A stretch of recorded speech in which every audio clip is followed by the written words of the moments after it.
Hello ninth science में आपका बहुत बहुत दिल से स्वागत है।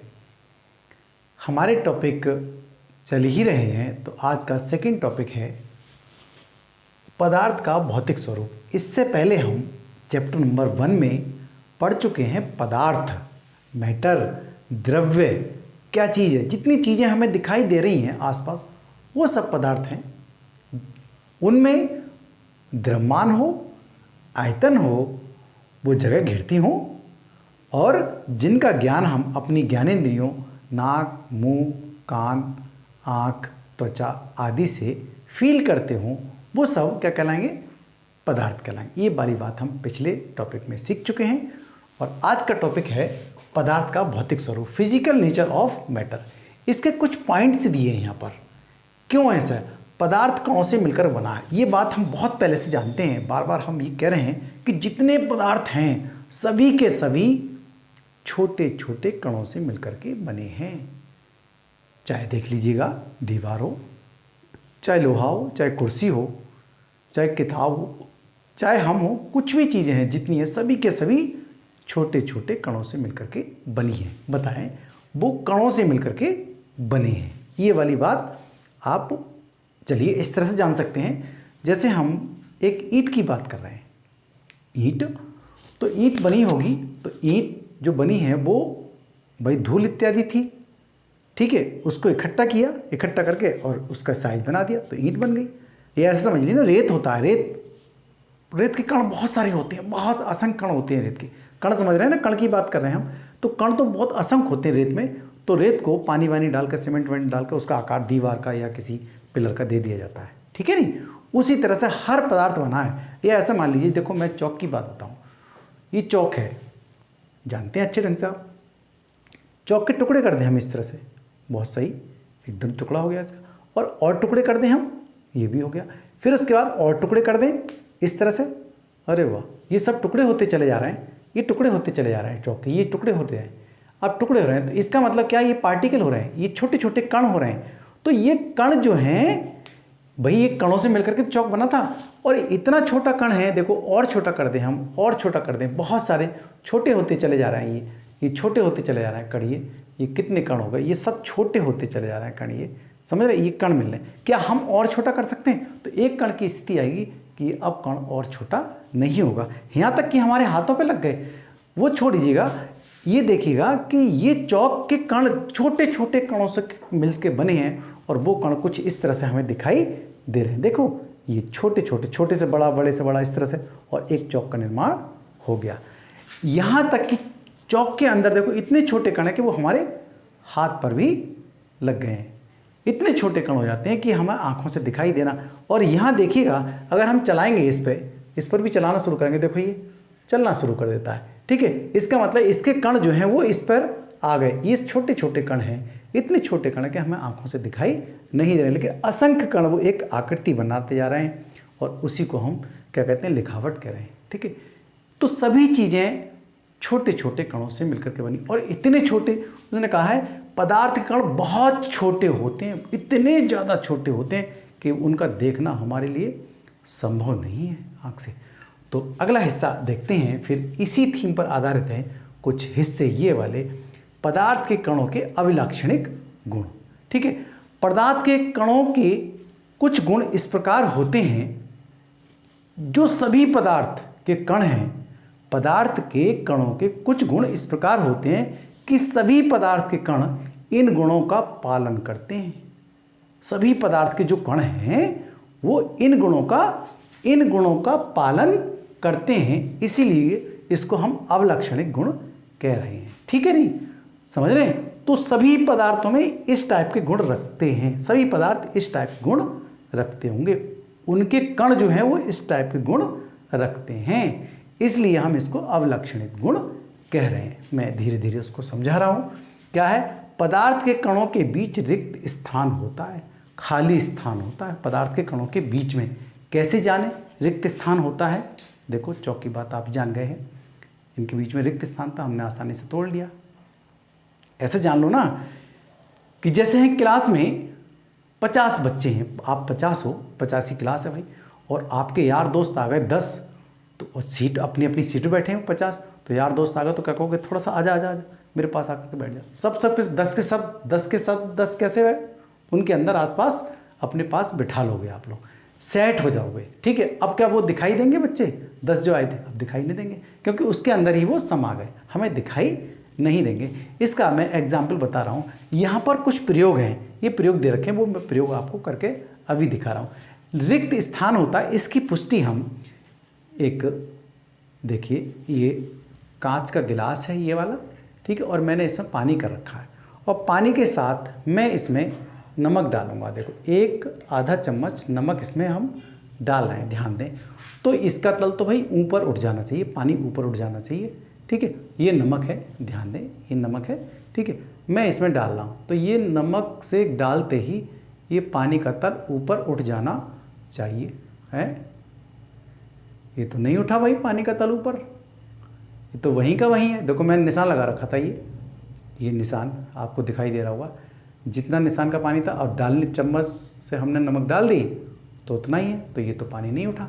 इसका अर्थ है कि देखो बुलबुले उठ रहे हैं, पानी का तल वहीं का वहीं है, इसमें कोई भी परिवर्तन नहीं हुआ। समझ रहे हैं ना, परिवर्तन नहीं हुआ। इसका अर्थ है कि जो नमक था और पानी के कणों के बीच में कहीं ना कहीं जगह थी, वो जो नमक है उन कणों में जाकर के वो समा गया है, समाहित हो गया है, घुल गया है अच्छे ढंग से। देखो थोड़ी देर में पारदर्शी हो जाएगा, बिल्कुल पारदर्शी। ठीक है, तो इसका मतलब इसके तल में कोई परिवर्तन नहीं हुआ, आयतन में कोई परिवर्तन नहीं आया इसका अर्थ तो तल जो है वहीं का वहीं है अभी। इसका मतलब खाली स्थान है, अर्थात पदार्थों में खाली स्थान भी होता है। समझ में आ गई होगी बात इतना। अगर ये परिवर्तन खाली स्थान नहीं होता तो ये तल ऊपर उठ जाता। भाई आधा चम्मच तो बहुत होता है नमक, आधा चम्मच इसके अंदर बहुत ज़्यादा नमकीन पानी हो गया होगा, ये हम जान रहे हैं अच्छे ढंग से। समझ रहे हैं, हर पदार्थ में उनके कणों के एक कण और दूसरे कणों के बीच में खाली स्थान होता है, अर्थात रिक्त स्थान होता है। ये बात आप अच्छे ढंग से अब समझ गए हैं। ये वाली बात हमने करके देखा, जल और नमक है ये। ठीक है, इसमें खाली जल था और जल और नमक डाल दिया, घुल गया, तो ये तार किसी चीज़ से हमने हिला दो तो हिला दिया। लो भाई हिला के भी देख लेते हैं। देखो नमक सारा अब घुल गया, ये घुल करके तैयार हो गया। आधा चम्मच से ज़्यादा नमक था भाई, इसलिए घुल करके अब तैयार हो गया है। ओके, तो इससे कोई इसके तल में परिवर्तन नहीं हुआ। अब आगे वाली बात और चलते हैं हम। कहता है पदार्थ के कण, जो कण होते हैं, कण समझ रहे हैं ना, छोटे छोटे पार्टिकल होते हैं, वो लगातार गति करते रहते हैं, लगातार गति करते रहते हैं। तो इस गति का भी एक प्रैक्टिकल करके देख लेते हैं। देखो कि गति करते हैं, हाँ गति करते हैं भाई, चाहे वो आप इंक डाल के देखें, थोड़ा रंग डाल के देखें। तो मेरे पास पानी है और ये एक टेस्ट ट्यूब है थोड़ी सी, और मैं एक कैमेनोफोर रखा है मेरे पास, रंग के लिए और कोई चीज़ नहीं मिल पाई भाई, ये कैमेनोफोर रखा है। हम और भी प्रैक्टिकल करेंगे इसके साथ, तो थोड़ा सा मैं कैमेनोफोर इसमें से निकाल के देख लेता हूँ, तो क्या गति का आइडिया लग जाएगा। क्योंकि बहुत ही कम कण है, ये आपको दिखाई दे रहे होंगे हैं, तो इसमें हम डाल लेते हैं। देखो अभी डालता हूँ मैं इसमें, तो गति करेंगे वो, देखो अपने आप, देखो ऊपर नीचे सब गति कर रहे हैं ये कण, छोटे छोटे छोटे छोटे कण क्या है, ऊपर से नीचे, नीचे से ऊपर आ रहे हैं, नहीं आ रहे हैं, देखो ये हैं, आपको आइडिया लग रहा है, सही है, ये गति अपने आप गति कर रहे हैं। चलिए इसका एग्जाम्पल और भी मैं आपको बताता हूँ। देखो इसमें और भी रह गया था, सब हो गया। देखो इस तरह से ये गति कर रहे हैं ये कण, ठीक है। अब आगे की बात को हम देखें, कण गति भी गतिशील होते हैं, और इन पदार्थों को यदि हम गर्म करें, जैसे अगरबत्ती है, अगरबत्ती का पैकेट रखा है, तो हमें सूंघ नहीं आएगी, उसकी सुगंध आएगी, और अगरबत्ती का जला दें हम तो उसकी सुगंध हम पूरे वातावरण में आ जाएगी। इसका मतलब वो हवा में घुल जाएगी। तो जब हवा में घुल जाएगी, जैसे नमक घुल गया था पानी में, तो इसको कहते हैं विसरण। एक पदार्थ दूसरे पदार्थ में घुल जाता है, पूरा स्वतः ही घुल जाता है, उसे कहते हैं हम विसरण। विसरण एक अभी लिखेंगे थोड़ा। अगरबत्ती गर्म करी तो अगरबत्ती की खुशबू कहाँ तक जाती है, दूर तक चली जाती है, और ठंडी थी, गर्म नहीं करी थी हमने, जलाई नहीं थी, उससे पहले हम उसके पास जा कर के खुशबू आती है और जलाने पर दूर तक फैल जाती है। चाहे हलवा की बात करें, आपकी मम्मी हलवा बनाती हैं और जो पार्ट रखे हैं बादाम छुआरे घी वगैरह इतना रखा है तो, और हम छत के ऊपर हैं, तो आज हमें पता चल जाता है आज भाई हलवा बनने वाला है, तो हम बड़े तैयार रहते हैं, ठीक है, कि हलवा बनने वाला खाएंगे। तो जैसे ही हम बन जाता है और हम छत पे, तो छत पे ऊपर खुशबू पहुंच जाती है। जब तक बनता नहीं है तब तक कोई खुशबू नहीं आती भाई। गर्म करने पर इसका मतलब जो कण है वो गतिशील हो जाते हैं, बहुत तेज़ गति करने लगते हैं। चाहे चाय की बात करो ना, देखो चाय में हम पानी रखें, दूध रखें, ये सब चीज़ रखें, चाय पत्ती, तो उसमें कण घुलते नहीं है सही ढंग से, लेकिन जब हम गर्म करते हैं तो सारी की सारी चाय बन करके तैयार हो जाती है और वो घुल जाते हैं आपस में तेज़ गति से, उसकी दर बढ़ जाती है, घुलने की दर बढ़ जाती है, उनके अंदर गति ऊर्जा बढ़ जाती है। समझ में आ गई होगी मेरे पास, मेरी बात समझ में आ रही है ना। कणों के अंदर गति ऊर्जा होती है, बिना जलाए ये ऊर्जा बहुत कम होती है और ताप बढ़ने पर गति ऊर्जा बढ़ जाती है। गतिशील होते हैं कण जो है, गति ऊर्जा, कणों की गति ऊर्जा और बढ़ जाती है। अब आता है अगला पॉइंट, पदार्थ के कण एक दूसरे को आकर्षित करते हैं, ये वाली बात भी हम सीखेंगे। आकर्षित करते हैं तो पहले हम इस चीज़ को करने से पहले जो रिक्त स्थान है, ये सब बातें आपके क्लियर हो जाएंगी। जो पदार्थ के कण बहुत छोटे होते हैं, इस बात को भी हम देख लेते हैं, और पदार्थ के कण एक दूसरे को आकर्षित करते हैं, इस बात को हम डिफाइन कर रहे हैं। देखो जैसे मैं हाथ चला रहा हूँ, इस तरह से हाथ चला दिया, हवा में हाथ चल रहा है हमारा, तो हवा हम काट रहे हैं। अगर पानी हो तो पानी को भी हम काट देंगे इस तरह से। चाहे थाली में रखा हुआ पानी है और इस तरह से उंगली फिराएं उसमें, तो क्या होगा, एकदम उंगली आसपास चली जाएगी, पार चली जाएगी, नहीं चली जाएगी, ठीक है नहीं। इस तरह से थाली है मान लिया ये, और उंगली हम इस तरह से लगाएं तो उंगली तो चली जाएगी पार हमारी, लेकिन ये कण दोबारा वापस हो जाएंगे, आकर्षित हो जाएंगे आपस में। और यहाँ पर देख रहे हैं हाथ चलाकर हवा में, तो कण दूर दूर हो गए उसके, लेकिन इनका आकर्षण बल थोड़ा सा कम है इनकी अपेक्षा। और यदि हम यही हाथ हम या उंगली हम कहाँ लगाएं, जैसे हम रेत में लगाएं, रेत में डालें, तो हमारा हाथ आसानी से घुस नहीं पाएगा जितना आसानी से यहाँ चल रहा है। इसका मतलब रेत के कण पास पास ज़्यादा हैं, आकर्षण बल ज़्यादा है। उसी तरह से समझें इस बात को, और समझ में आएगा आपके। जैसे एक मानव श्रृंखला है, मानव श्रृंखला उंगली पकड़ पकड़ कर आगे बढ़ते चले जा रहे हैं, तो कोई व्यक्ति आएगा तो वो इतनी मजबूती से उंगली नहीं पकड़ी होगी, ठीक है नहीं, तो ये मजबूत नहीं होता, मतलब कम पकड़ है इसके अंदर, ठीक है। अगर ये इस तरह से पकड़ा जाएगा हाथ, एक दूसरे का हाथ मानव श्रृंखला बनाएंगे तो ज़्यादा तेज पकड़ होगी, आकर्षण बल ज़्यादा होगा, इसकी अपेक्षा आकर्षण बल यहाँ ज़्यादा होगा। समझ में मेरी बात आ रही है। तो यहाँ पर आकर्षण बल एक दूसरे को आकर्षित करते हैं, हर एक कण दूसरे कण को अपनी ओर आकर्षित करता है, ठीक है। मैं छोटे छोटे पॉइंट और लिख दूंगा अभी यहाँ पर। अब देखिए आकर्षण बल, और चलें हम लोहा लें, लोहा, तो लोहे में हाथ लगा के देखें तो लोहा तो काट नहीं पाएगा हाथ, जैसे हवा को काट दिया, जैसे पानी को काट दिया, उसी तरह से लोहे को तो काट नहीं पाएगा, क्योंकि लोहे की जो कण है बहुत ज़्यादा पास पास में, जैसे इस तरह से, समझ रहे हैं, इस तरह से बांध लिया, तो जब बांध लेंगे एक दूसरे को आकर्षित, बहुत आकर्षण बल बहुत ज़्यादा होगा, तो उसको अलग नहीं कर पाएंगे भाई। समझ में आ गई होगी बात आपके। हवा के कण थोड़े दूर हैं और द्रव के कण थोड़े पास में, लेकिन ठोस के कण जो हैं वो बहुत ज़्यादा पास में, उनके बीच आकर्षण बल बहुत ज़्यादा है, इसलिए उनको हटाना मुश्किल पड़ता है, हथौड़े से तोड़ना पड़ता है, हमें हथौड़ा लगाना पड़ता है उनके बीच में। समझ में आ गई होगी बात ये। तो हम 3 बातें बता रहे हैं आकर्षण की। वायु में, हवा में, गैस में आकर्षण बल, उनके कण जो है आपस में आकर्षित बहुत कम है, आकर्षण बल कम है, जबकि द्रव में थोड़ा सा अधिक है और ठोस में आकर्षण बल बहुत ज़्यादा है, ठीक है। जैसे मान लीजिएगा तैराक है ना, तैराक पानी को बहुत जल्दी हटाता है, काट देता है, क्योंकि आकर्षण बल पानी के अंदर क्या है, लोहे या ठोस चीज़ की अपेक्षा कम है, इसलिए आसानी से वो काट देता है। चलिए अब हम इसकी पुष्टि करके देखते हैं कि पदार्थ कण बहुत छोटे छोटे होते हैं। ये चौक से भी मैंने समझा दिया, और एक हम प्रैक्टिकल करके भी देख लेते हैं। आइए देखिए, पदार्थ कण बहुत छोटे होते हैं, इसकी पुष्टि करने के लिए हम छोटा सा एक प्रैक्टिकल कर रहे हैं। ये पोटेशियम परमैंगनेट है मेरे पास, ठीक है, और मैंने 5 टेस्ट ट्यूब हैं ये वाली, 1 2 3 4 5, पाँचों में पानी जो है बराबर भर रखा है, ठीक है। और इसमें मैं पोटेशियम परमैंगनेट डाल रहा हूँ, ये कलर ये डाल रहे हैं हम, ठीक है, ये डाल रहे हैं, इतना सारा डाल दे रहे हैं, कोई बात नहीं।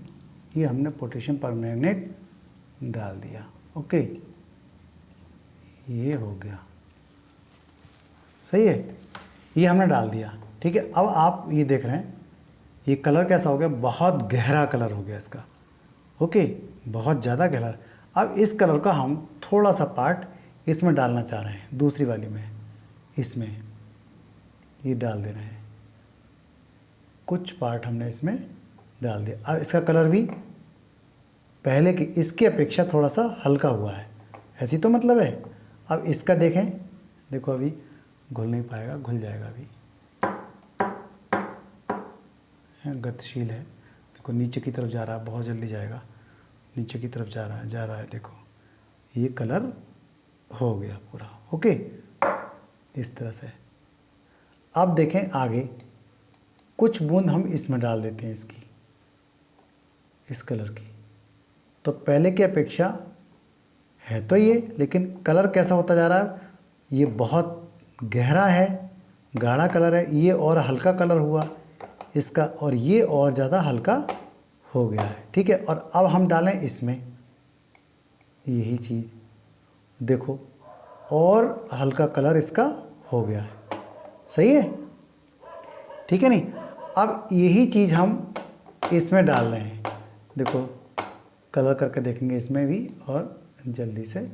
अब हमें क्या देखने मिल रहा है कि भाई सभी कलर हैं, रंग तो सभी में ही हैं, लेकिन सबसे गहरा, फिर उससे कम, फिर उससे कम, फिर उससे कम, फिर उससे कम होता चला गया।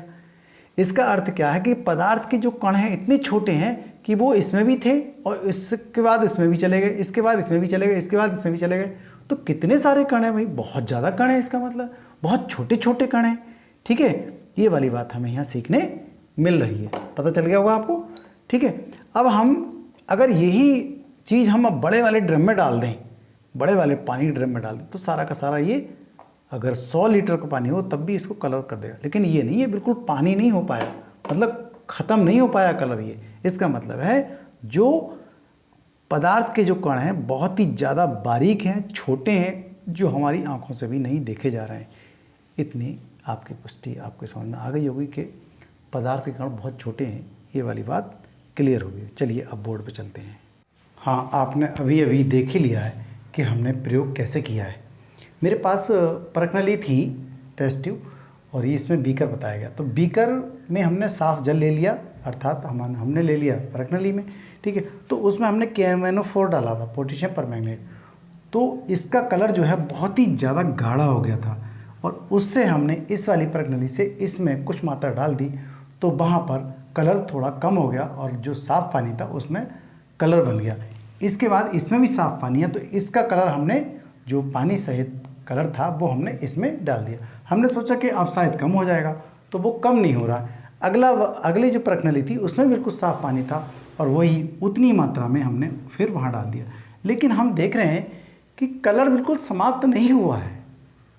इसका अर्थ है कि जो पदार्थ के कण हैं बहुत ही ज़्यादा छोटे हैं, कितना भी कम करते जाएं लेकिन समाप्त नहीं हो पा रहे हैं, ठीक है। इससे इस बात की पुष्टि हो जाती है, ठीक है।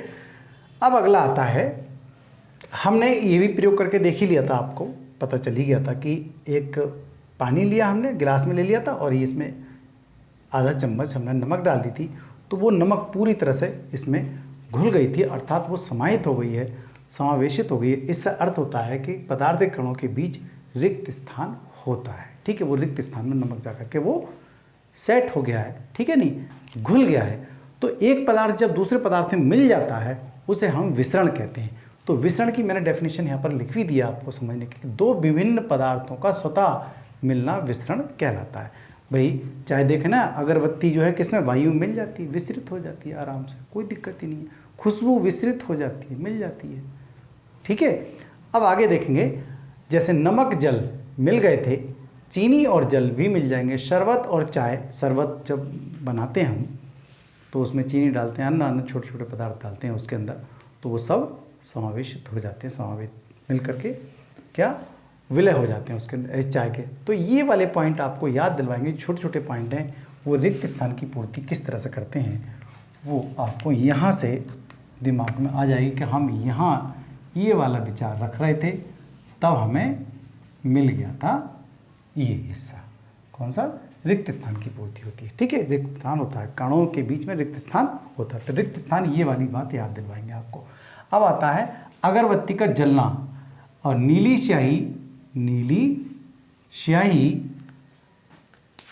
स्याही आपको हमने देखी है, उसमें डाल के देखा था हमने, किसमें? एक टेस्ट ट्यूब में डाल के देखी थी। नीली लिखा था, नीली स्याही या काली स्याही जो भी है वो उसमें हम डालेंगे। पर्सनली में डाल के देखा था, तो वो कण जो है वो इस तरह से गति उसके करने लगे थे। ठीक है, तो हमें अंदाज लग जाता है कि कणों के बीच जो कण के अंदर गतिज ऊर्जा होती है वो गतिशील रहते हैं। अगरबत्ती का जलना, अगर अगरबत्ती जलती है तब हमें दूर तक खुशबू उसकी आ जाती है, सेंट, और अगर नहीं जलती है तो वही रहती है उसकी खुशबू, तो हमें उसके पास जाना पड़ता है खुशबू। ऐसे खाना जब बनता है तो हमें दूर तक उसकी खुशबू आ जाती है, जबकि ठंडे खाने की खुशबू नहीं आती है। तो इसका अर्थ है कि कणों के अंदर गतिज ऊर्जा होती है और ये ताप बढ़ने पर बढ़ जाती है। गतिज ऊर्जा जो कणों की है वो बढ़ जाती है और बिना ताप के गति ऊर्जा कम होती है। इस वाले पॉइंट से आपको याद हो जाएगा कि वो पदार्थीय कण जो है निरंतर गतिशील होते हैं। ये भी आपको आइडिया लग जाएगा कि ये छोटे छोटे पॉइंट्स मैंने यहाँ लिख दिए हैं, आपको रटने की आवश्यकता नहीं पड़ेगी, आपको इससे एकदम दिमाग में आ जाएगा। ये इसका पॉइंट है, समझ में आ गया। अब आता है पदार्थीय कण एक दूसरे को आकर्षित करते हैं। भाई आकर्षित तो करते हैं, पदार्थ जो है कणों छोटे छोटे कणों से मिलकर के बने होते हैं। जिस पदार्थ के कण जो है ज़्यादा आकर्षित होंगे, मतलब ज़्यादा आकर्षण से बंधे होंगे, वो पदार्थ उतना ही मजबूत होगा। अब जैसे मैं हाथ चला रहा हूँ तो इसका मतलब जो वायु के कण हैं बहुत दूर है, इसीलिए तो मेरा हाथ निकल रहा है। ठीक है, निकल रहा है, नहीं निकल रहा है। अब मैं पानी की बात करूँ कि पानी में हाथ डालूँ और इस तरह से निकाल लूँ तो आसानी से, तो इसका मतलब वायु की अपेक्षा थोड़ा सा देर से जाएगा मेरा हाथ पानी में, उंगली देर से निकलेगी। ठीक है, पानी को काट पाएंगे हम, लेकिन वायु की अपेक्षा थोड़ा सा देर से काट पाएंगे, मेहनत लगेगी। लेकिन ठोस को यदि हम काट पाएँ तो बहुत ही मुश्किल है। तो हम मानव श्रृंखला के द्वारा वहाँ समझा चुके हैं कि मानव श्रृंखला में उंगली लगाई, इस तरह से उंगली से पकड़ी तो इसको छुटा सकते हैं, इसका मतलब इसमें आकर्षण बल कम है। लेकिन जैसे ही हम यहाँ पकड़ेंगे तो आकर्षण बल यहाँ बढ़ जाता है। तो मानव श्रृंखला के द्वारा यहाँ समझाया गया था। जैसे लोहे के कणों में आकर्षण बल बहुत ज़्यादा होता है, इसलिए लोहे को काटना बहुत मुश्किल होता है। ठीक है नहीं, चाक के कणों में आकर्षण बल कम है, इसलिए हम उसको आसानी से तोड़ देते हैं। वायु के कणों में आकर्षण बल बहुत कम है, इसलिए हम आराम से हाथ चला रहे हैं। समझ में आ गई होगी। थाली का जल है, थाली के जल को हम आसानी से उंगली से काट सकते हैं, चल रहा हो पानी आराम से हाथ फिरा सकते हैं।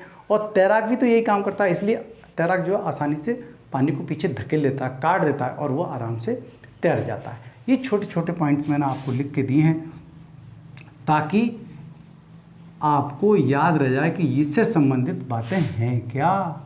ठीक, अब ये वाले पॉइंट्स, ये टॉपिक आपको बहुत ही अच्छे ढंग से समझ में आ गया होगा।